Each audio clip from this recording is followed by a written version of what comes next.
My name is Julius Thomas. Here with my guy Mario Beltran. What's happening? This is the first episode of the Expert Mind and Body podcast presented by the Society of Neurosports. Really kind of all came together from exercise scientists and neuroscientists really having a deep interest in what the other researchers were doing.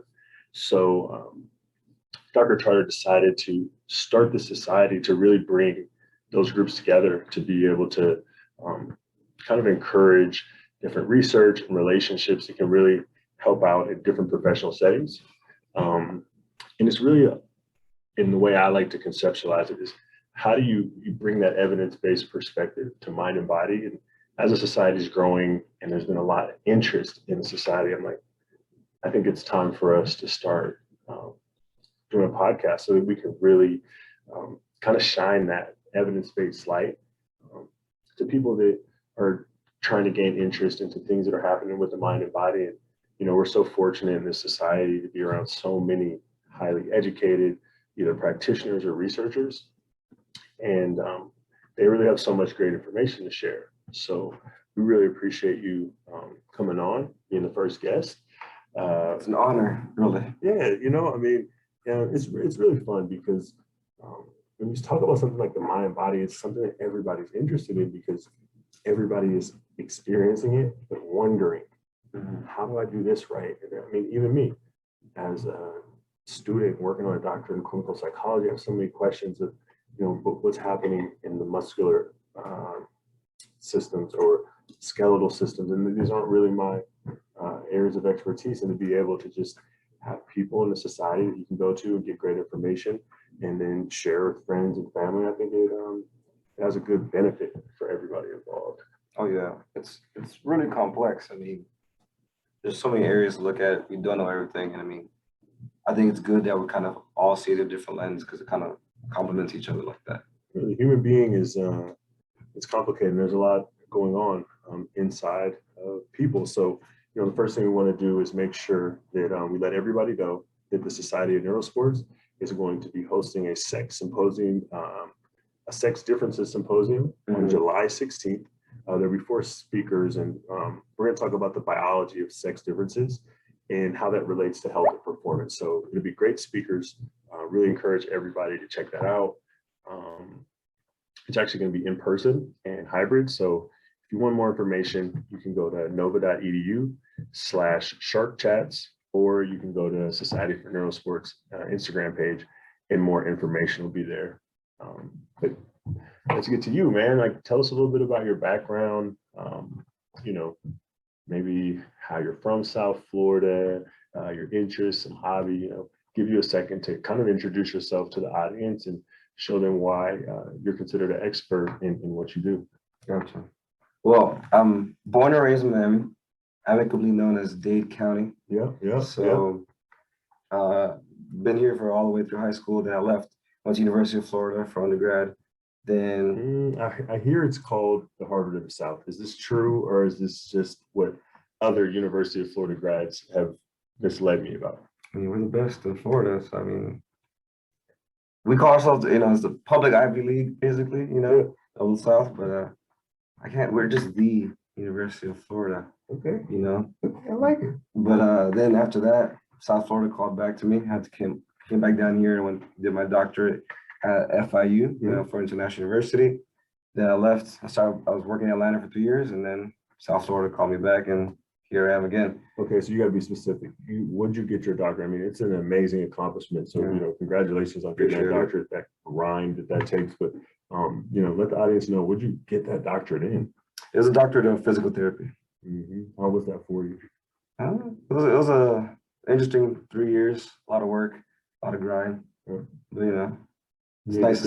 Every time I see doctor on a letter, it always looks nice. Yeah. It's always pleasing. My mom loves it too, so. There you go. Never go wrong. Proud. Right.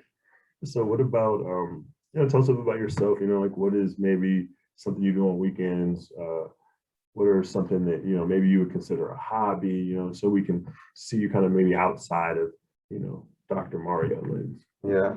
Well, I definitely like to try to appreciate what life has to offer. I like to explore like new things, new foods, restaurants, festivals, music events, movies, especially like to share that with like friends and family, especially if I can. Sometimes on my own, sometimes you need your own downtime. Yeah. But just something to really enjoy yourself, the arts, food, culture, whatever you can, really honestly. So is the food better here or in Atlanta? The food's better here for sure. Okay. But there's no way the wings are better. Wings are definitely better in Atlanta. Yeah. I can see that making sense. It's Atlanta's is not as southern, from a latitude perspective, but has more of a southern feel. I mean, they say when it comes to the Florida from Miami, the more north you get, the more south it gets. Really, Yeah. Miami is just different. South Florida is just a different world. That's true. Like it doesn't compare. We're south when you go up north, then you can compare. Yeah. So, you want to tell us a little about where you're working now and the population of people that you treat? Yeah. So right now, I moved back and I'm working currently at a place called Athletics Rehab Recovery. Mm-hmm. It's a boutique physical therapy and sports performance facility. We focus a lot on rehab with an emphasis, functional rehab with an emphasis on manual therapy, corrective exercises, performance-based sports-specific exercises, posture realignment. We do all this to make sure we expedite clients' return to sport and to stay injury-free as well. And there's a lot of experience. We see a lot of professional athletes, mostly NFL. We do have a lot of, we've seen a lot, and as a collective, we see a lot of, NBA, MLB, Olympics, FIFA, WTA. We've seen a lot at different levels. So we work mostly in a sports performance-based clientele. Yeah, so you're working with the best athletes in the world.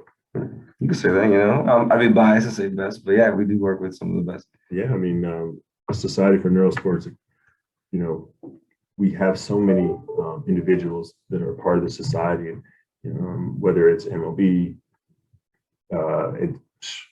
NFL, NBA. I mean, no matter where you are in that journey, when you start playing in those organizations, you're probably top 0.5%. Right. Less than 1%. Yeah, less than 1% in the world. So no, it's pretty amazing that you get to work with them and really help them at a time that I know that is difficult for them. So how'd you get into PT? Oh man, it was interesting because growing up, I always thought I was going to be a teacher. I was just always related to trying to educate people, being in class. Like it was easy for me to kind of advise my classmates on stuff. Yep. But then it didn't just seem like it was for me. And then I was just naturally good at math and physics. I was and my older brother to engineering at UF as well. And then I was well, it just seems like a fit. I'll do engineering. Smart family. Right. I like to think so. Yeah. But then I was looking to do specialties in engineering, and none of it just felt at home to me. So literally the day of orientation, I was looking at majors and I saw a physiology, kinesiology major. I was looking at the courses and this looks like my interest. Let me go into it and see what happens. And then I kind of, I was definitely tied into performance because in high school I did track and field. And then some of the coaches asked me to be on the team. I joined it.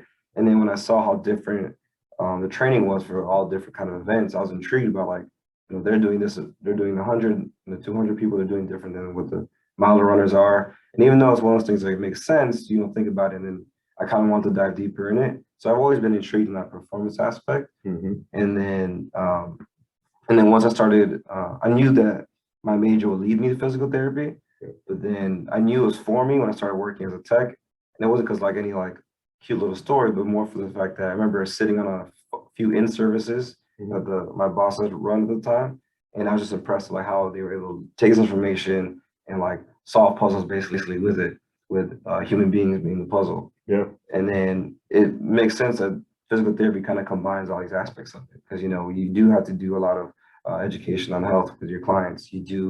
There's a math and physics aspect with the biomechanics. There's a large performance aspect, and it just kind of ties it all in one. So I think it's one of those things that was just meant for me, and I don't regret it at all. I like it. Happy with the decision. Oh yeah. And kind of not with the debt, but with the decision. I think that everybody with a graduate degree understands that. Yeah. So, I mean, I think just to really get into it, start with just some kind of basic questions that I'm sure that a lot of physical therapists get asked, and that people are listening to and kind of start to engage with. And I think one of those first questions that I have is, what are those biggest misconceptions about what you do if you would like to talk about that and kind of share with the audience, because I'm sure the people think, oh, this is a physical therapist, and I'm sure you hear it and you go, I don't know if that's exactly all of what we do or even what we do at all. So if you want to talk about that a little bit. I've definitely heard a lot of different ones, but I think if I were to narrow it down to like the biggest one is, it seems like from a general public as well as possibly other health professionals, it seems like, we just know a couple stretches that are good for whatever this kind of pain, shoulder pain, back pain, and we just shove it to you and go home. Mm-hmm. And as you know, pain is a lot more complex than that, I think, as well as, I'm not even, in terms of the hierarchy of trying to get rid of pain and using fitness and all the tools we have for it, I would put, stretching not as high as education or loading or strengthening exercises or anything like that.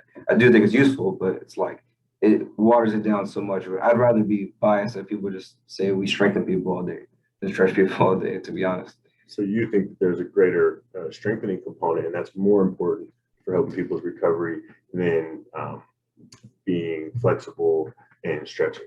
Yeah, I think from a general sense, yes. There's definitely a lot of range of motion and mobility play a role for sure, but when you look at our best way to communicate with the musculoskeletal system, it's going to be loading. It's probably our best way to do that. So if strength is key, like what are some of the things that you do, or maybe how do you go about helping that person increase their strength so that they're able to either is it experience less pain or is it actually help that specific injury they had? So here's when it goes, I'll break down a couple layers, right? As you know, with pain, it's an experience.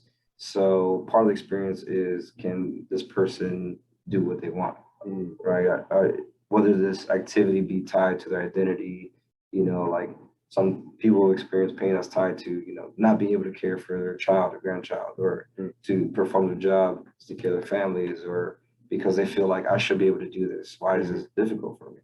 So a lot of it is you take the activity, you reverse engineer it, and a lot of times there's something in it that's not matching up, whether it be enough force production, the envelope of function is a little bit off. So when you say force production or envelope function, I mean, even for me, somebody spent a lot of time in the training room, I don't fully understand those concepts so well. So maybe what is force production in a more layman term, and then also an envelope of function?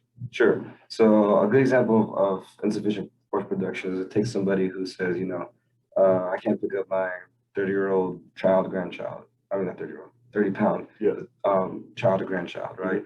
But if, let's say, the strength that your body can pick up off the ground is 15 pounds, well, you physically don't have the capability to even perform the activity you want, or even if you could pick up 30 pounds only once, that's not really sustainable. You should be able to do it more times.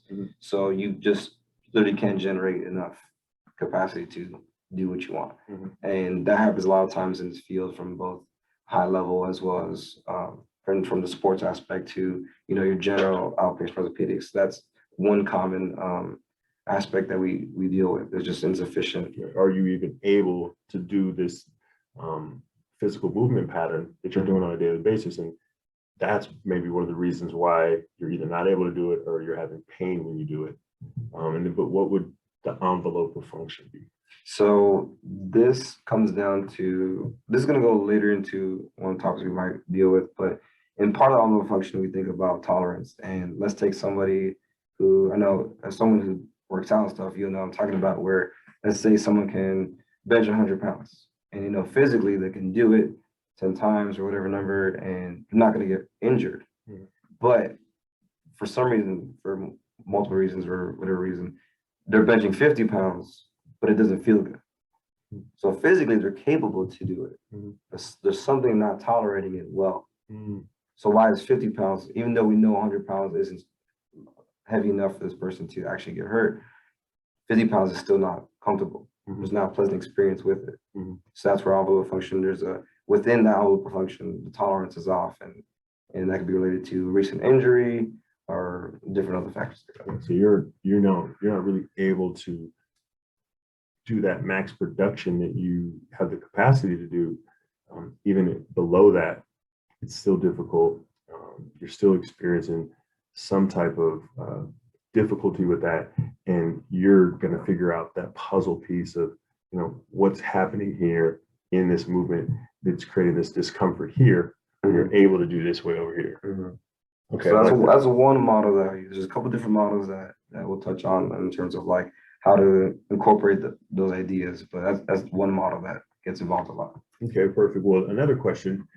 What are your thoughts on ice and heat? You hear it from everybody. I mean, I've been playing sports since I was 10 years old, and everywhere you go, there's a different perspective. Oh, this is when you ice, this is when you heat. I'll never ice, only use heat.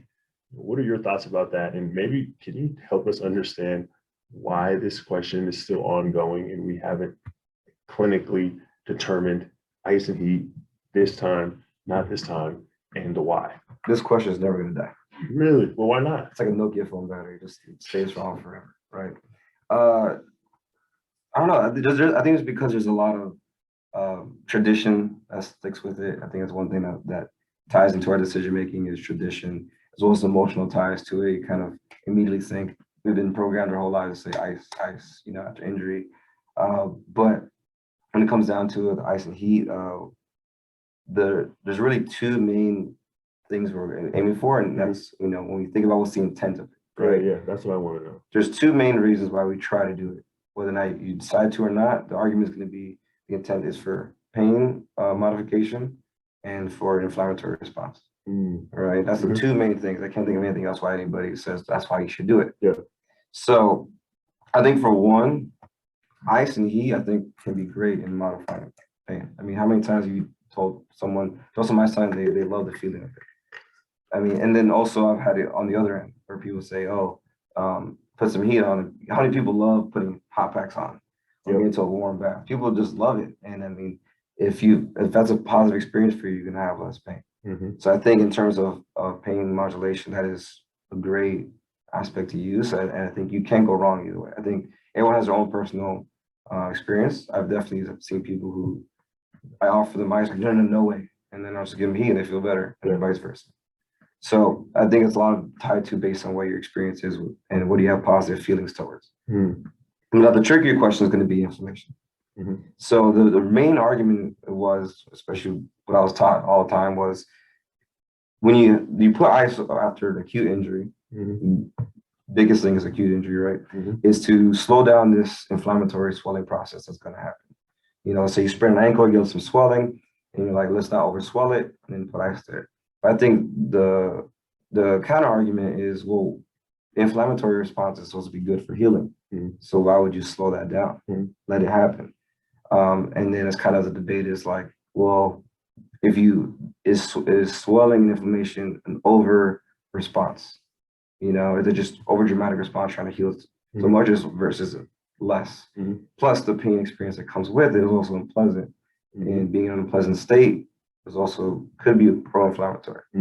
So that's kind of like, how do you apply it? What do you think? And in terms of like after an acute injury, especially a mild to moderate one, I personally think, well, a better thing to do is let inflammation flush out. What usually ends up happening is, with that swelling, your body is trying to tell you not to move, to allow it to. Don't overstress this tissue. It's already been injured, and let me heal it. But gentle movement is going to be good for the circulation of the area. And if anything, it's going to help flush out our inflammation cells that's already been doing its job. Interestingly enough, in one of the circles of PTs I'm in, there's an article that came out, and I think it was a Journal of Applied Physiology, like 2 months ago, 2 or 3 months ago. And they had done a study of ice on severe, on the higher side of muscle injury, and they saw that icing it can delay a pro-inflammatory macrophage response. And that would delay, removing disease and that's tissue. just because you're constricting those vessels, so less of those macrophages are able to get in, get all that dead tissue out, and start the repair process. So do you think heat is good acute for a severe situation, or is it best to just let the body do what the body does naturally, accept it? Some swelling is going to be part of this recovery process. Do some gentle movement to increase that blood flow, to get new oxygen, nutrients, everything you're going to need for that healing process started. I think it's kind of a mix of things. I definitely think get some gentle movement in, allow the healing process to go, get some gentle movement in, allow the inflammation process to whatever is done, allow it to flush out. Mhm. In terms of using ice or heat for inflammation, I'm not pro either, but I'm also not negative either. For the most part, if I'm going to offer up any ice or heat, it's for that pain experience. Oh, okay. None of it's intentional. For if I'm in an intention of injury of what's inflammation, what about pain? It's almost like two separate categories. Inflammation, I'm gonna want you to do some gentle movement, keep it moving. For the pain experience, if you feel like you can handle it without ice and heat, then go for it. If you feel like you just need some kind of relief, am I willing to put on ice and heat and risk it? Yeah, probably, depending on what it is. But also got to keep in mind how much effort are we putting into the decision of ice and making heat compared to the overall rehab response. This could possibly be a large argument for what could be 5 to 10% of us getting better. I mean, is that really worth the weight of it? Throw an ice pack on if you love it, throw a heat pack on if you love it. I mean, there's other things that we could be doing too. Yeah, I'd rather you be moving at the end of the day whether or not you put ice or heat on, and then gradually load that tissue back up and get back to work. That's interesting. All right, well, I know you work with a lot of athletes from a lot of different sports. Are there any injury trends you see? Is there anything specific that you see? Like, yeah, we get this across this sport, or we're seeing this in people across all sports that kind of stick out to you, or are especially maybe difficult to treat. Okay, difficult to treat that part. So most of the time, you're going to see injury rates. It's always related to position in sport. Like in soccer, you're not going to get it, or football for my Latin Americans. It's not going to see most majority of your injuries aren't going to be shoulder issues because it's all lower body. So injury trends are always going to be based on what's the most demanding of your sport. But in terms of what to see that correlates well with not being difficult to treat is based on what expectations and beliefs you have towards the movement. And I think one of the ones I've personally seen the most, and it might just be biased because I enjoy this topic a lot, is for example, there's a common belief that you shouldn't squat knees over toes, right? But we tend to see it's actually more beneficial too. And then it's the ones that haven't been doing that, and then they decide to do a task that takes a lot of knee strength, for example, going down the stairs or heavier squatting or running or jumping, and all of a sudden their knee's not prepared for it because they've been limiting themselves from that. And then trying to get them to break from that idea, this could be good for you, which is hard because you've been told your whole life it's bad for you. Then how am I going to get you to believe it just because I said it? Just because I have a doctor in my name? I mean, it's we listen to people who don't have doctorates more, some people listen to celebrities more than whatever, So having that belief, and that's just one example. There's other examples of movements, whatever body part, but there's a phrase called movement jail, which is you tell people don't do things. Don't put your knees on your toes and certain things when it could be better placed of hey, maybe limit this, or this is better for you versus never do it. And the ones that are the ones that told never do it, when it finally becomes their body needs to try to do it, that's when they have problems, and then try to break that cycle can be the harder ones. So the always and never, just like in life, doesn't fit well in having healthy movements and healthy training. Okay, so how about a specific question? So majority of people are not high performance athletes. They're what we would consider our weekend warriors, our everyday person that's going to these different places, whether it be gym, Orange Theory, CrossFit, and you see or you hear about these overuse injuries. You want to talk a little bit about do you see any particular injury patterns in that, or is it just low backs for everybody is something that's difficult, and maybe some advice for your weekend warrior population, how they can deal with injury if something comes up.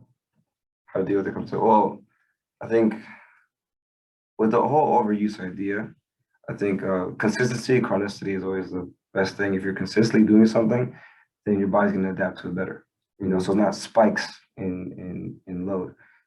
So if you're consistent versus spikes, and then you're going to likely handle stress better. physical stress, which is not necessarily bad or good, but you're gonna handle it better.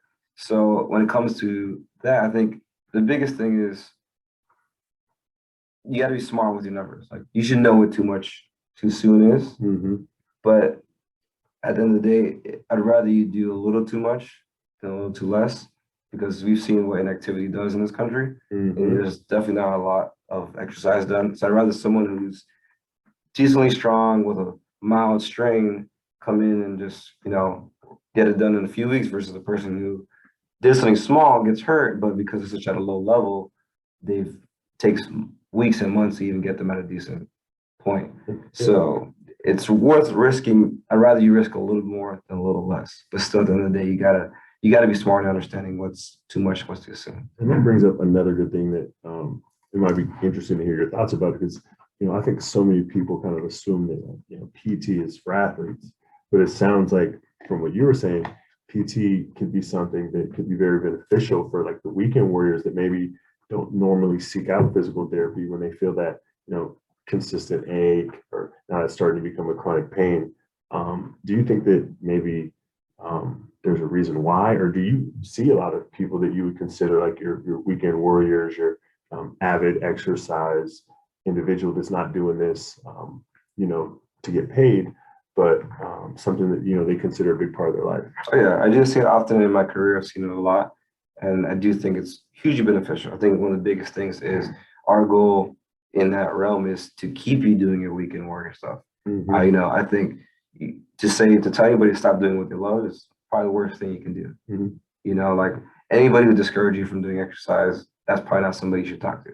They should be finding ways to make you, to help you to get to what you want to do. So if your goal is to be a weekend warrior, then by all means. But coming to me, whenever I worked with it, it comes down to helping them plan for the better. A lot of times it becomes that in between sessions, those sessions almost work as checkpoints. Like you've been doing this for so long. Let's see how you're doing now. Are we in the right direction? Are we training the right way? You have a good level of fitness, or decent level, because you are participating in some stuff. So it's not like I'm starting you from the bottom up. I got a lot of times you're motivated already. You have a positive experience with exercise. So all I got to do is help tweak your program, add a few things, subtract a few things, help you modify it. And that's probably the more fun part. Okay. It's like helping people, solve their puzzle of how do I continue doing what I'm doing, but have less pain, experience less injury, that type of equation. Absolutely. Well, what about, what is the typical physical therapy process like for an individual that's considering, should I go get physical therapy? How long do you typically see people? And, maybe some insight of what that's like when you go into an evaluation and you're putting that plan together for somebody. So kind of maybe anybody that's listening, it's kind of always been considering, is it time for me to go see a professional about this pain that I've been having, or this inflammation that happens, when I get on the treadmill and run 5 miles, or when I go do my favorite lifts at the gym. I think it comes down to, if you can't perform the task you want, whether it be, like I said, picking up a grandchild or running 5 miles on the treadmill or whatever, if you can't perform it and you need some guidance into what to do, then that should be all you really need to look into. This might be, physical therapy might be a route for me. That's the whole idea, is we'll get you a guy. We personalize it the way it works best for somebody. So what ends up happening is at first they'll come in, we evaluate them, we look at, what are their goals, how are they moving, but especially what are their beliefs, how's their wellness in their life. A lot of these aspects that play a role into both their painful experience or their functional experience. We take all those factors and decide, okay, well, how do we best address this as a team? And then from there, there's a lot of variability. I've seen people from once a week to 4 times a week to once every other week, and with great success. But it depends on the person themselves. I've seen people. There's some people who need to come multiple times a week because they're not going to do stuff on their own. There are people who are highly motivated, just need tweaks and checkpoints, that do well with a little bit more variability. But those sessions usually consist of a mix of continuing to evaluate the process of where are you now? How far are we still who we need to be? Can I confidently tell you a good explanation of what's left to do? How do I progress you? Some hands-on work, of course, because that's going to help guide that process. If your body is in a less irritable state, in a more calm state, more receptive state, it's going to be easier to help us do these things. Yeah. So there's a lot of application of using these tools like manual therapy, exercise, coaching up, and counseling on like sleep or nutrition or anything like that. Mix it into a bag and give it to you as a gift and say, this is what you got to do. Yeah. So you're looking at, how all these other factors are contributing to their recovery process, or maybe how that pain is starting to become more persistent in their life. And you're checking in constantly with them, asking them, how's this feeling? How have you been doing? What have you been doing at home? And then you're really bringing your expertise of a large menu of different things you can do with them, and saying, okay, based on how you feel today, kind of what you said, maybe in the weeks leading up to this, this is what we're going to do today, because I think this is going to be most efficient for you to help you reach whatever those goals are. So, it's interesting that you continue to say goals, and I wouldn't have thought that that's something that physical therapists are focusing on all the time, is how do you help them reach their goals? From being an athlete, it was always like, how do I make the pain go away? How do I get back on the field? But for most people, you're coming in there and saying like, hey, what is it you want to be doing? Let's get you there. Let me lend my learning and what I spend my days trying to be great at to help you reach your goals. It's an interesting process. And like you said, it's asking about what they want to do. And I think that when we look at it, from physical therapy and our realm of the field is all musculoskeletal and going to be biased in more of that biological aspect of, pain and health and wellness. There's going to be more of that physical fitness realm. We're rooted in that primarily, which I think is not a bad thing. It's a good thing, right? So I think we're going to get in that realm of fitness and wellness. We have to find a way to, I can make you more fit in a matter of weeks. But if I really want to truly make an impact on your life and be healthy, I need to find a way you get to install that in your life throughout your whole life. And it's going to come with behavior change. Sometimes you need those specific goals and for motivation, or, as one of my mentors would tell me, Jeff Moore, he likes this phrase called building the bike, where it's like if someone came in and wants to purchase a bike, they know what it is, but you're the expert, you know what that should install. If someone says, oh, I'm planning to ride this bike on some ground terrain, well, you know what tires they are. They know where they're going to be. So you tie those two together. So you do have to take a lot of information from that person to guide. It's not as simple as my back hurts, do something about it. Well, there's a lot of context that comes with it, right? So where is it you're trying to go with this?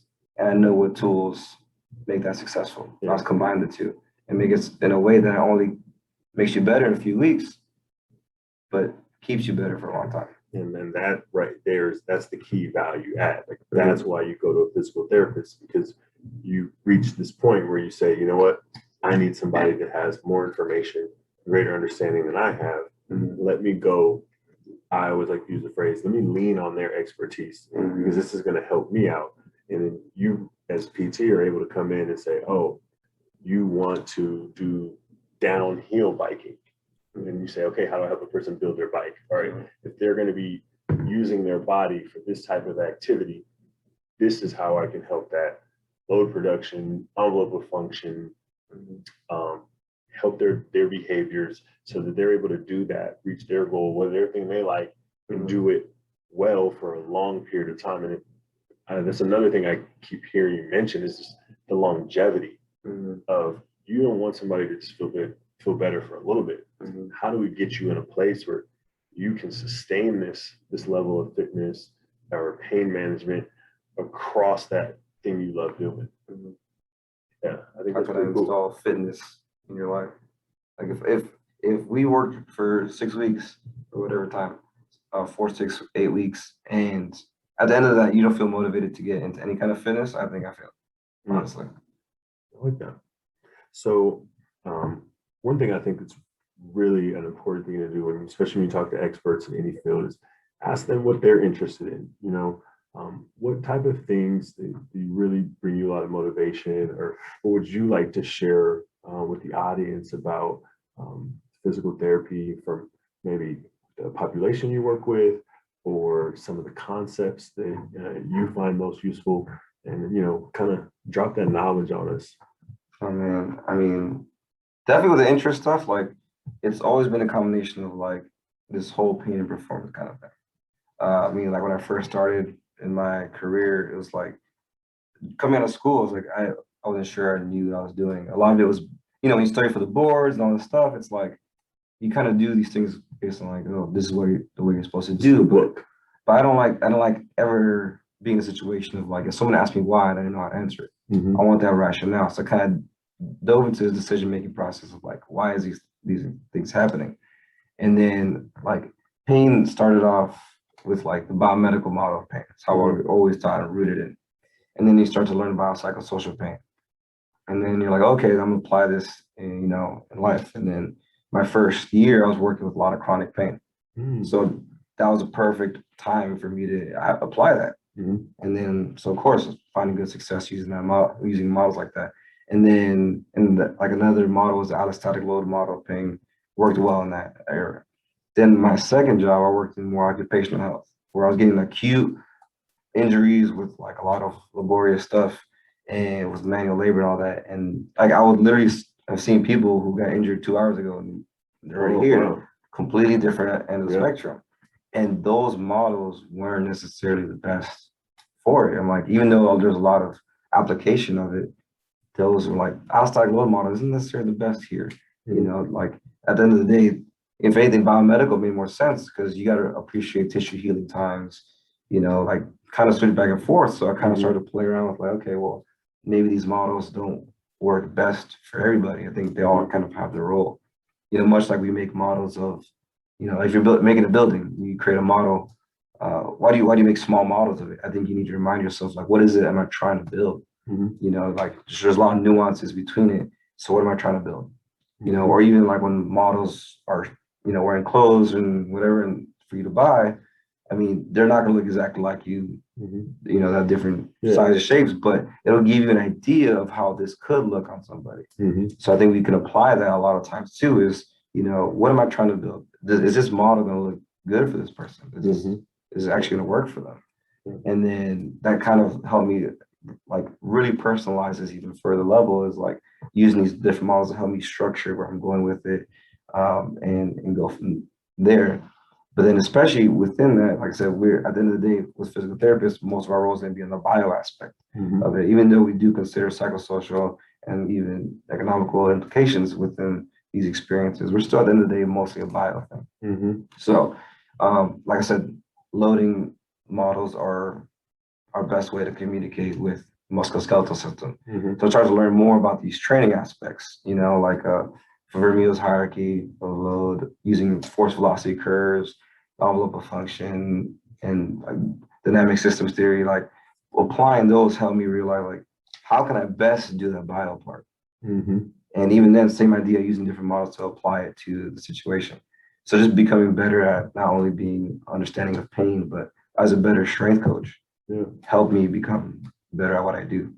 And so like there was a couple concepts that you talked about in there.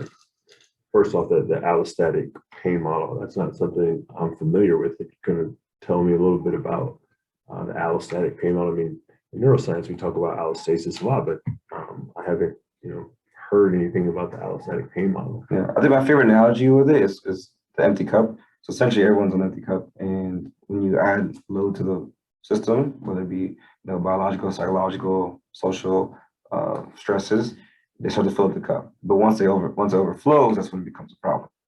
So then what do you do in that situation? You can decrease load, less stressors in the cup, or you can build a bigger cup. And usually how you build a bigger cup is usually with, the more positive, healthy behaviors, sleeping better, eating better fitness in your life, things like that.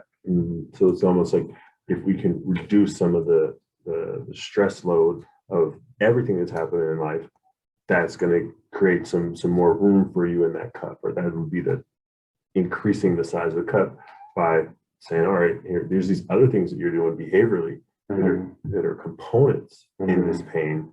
And maybe we're not going to be able to go touch that pain exactly, but if we can start helping with this, that's going to give your nervous system more ability to start really doing what it does naturally, healing that pain inside of you. Yeah, and I think it's a good way for us to incorporate those ideas like sleep and psychological stress and work stress into that conversation.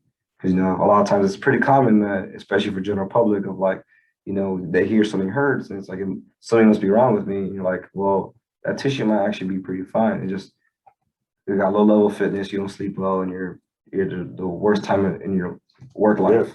So like these all factors all play a role. How much? I mean, it's not an exact equation, but. So, you know, one thing I think is really important is like, how do we make this something valuable so we can provide information to the people that are listening, the audience?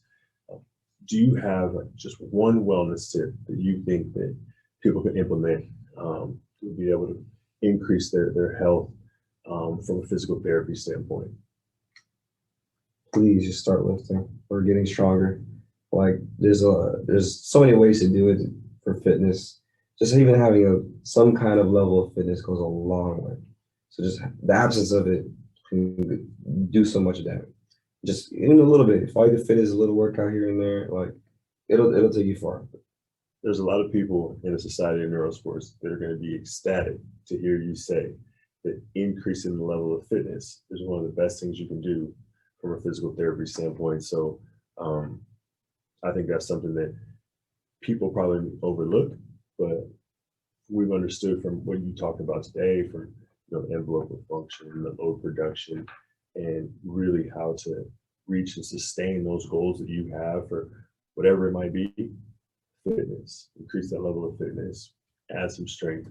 That's going to go a long way. Well, appreciate you coming on. Thank you for your time. Get some deadlifts in, especially. That's my bias. Deadlifts, yeah. Well, I'm gonna avoid those if I can, or keep them light. Right. But no, I think that deadlifts, fitness, there you have it. Yeah. And then if anyone wants to reach out to me, you can find me on Instagram. It's Beltran.dpt. And if you want to see some of the cool stuff we're doing over at athletics, so you go on our page. It's Athletics Rehab, and our website is athleticsrehab.com, and you get to see us do some stuff like this with our athletes. I like that. I mean, that's a good resource, and I'm sure there's going to be some great content on there for people to get some ideas on how to take care of themselves or perform better. Check us out.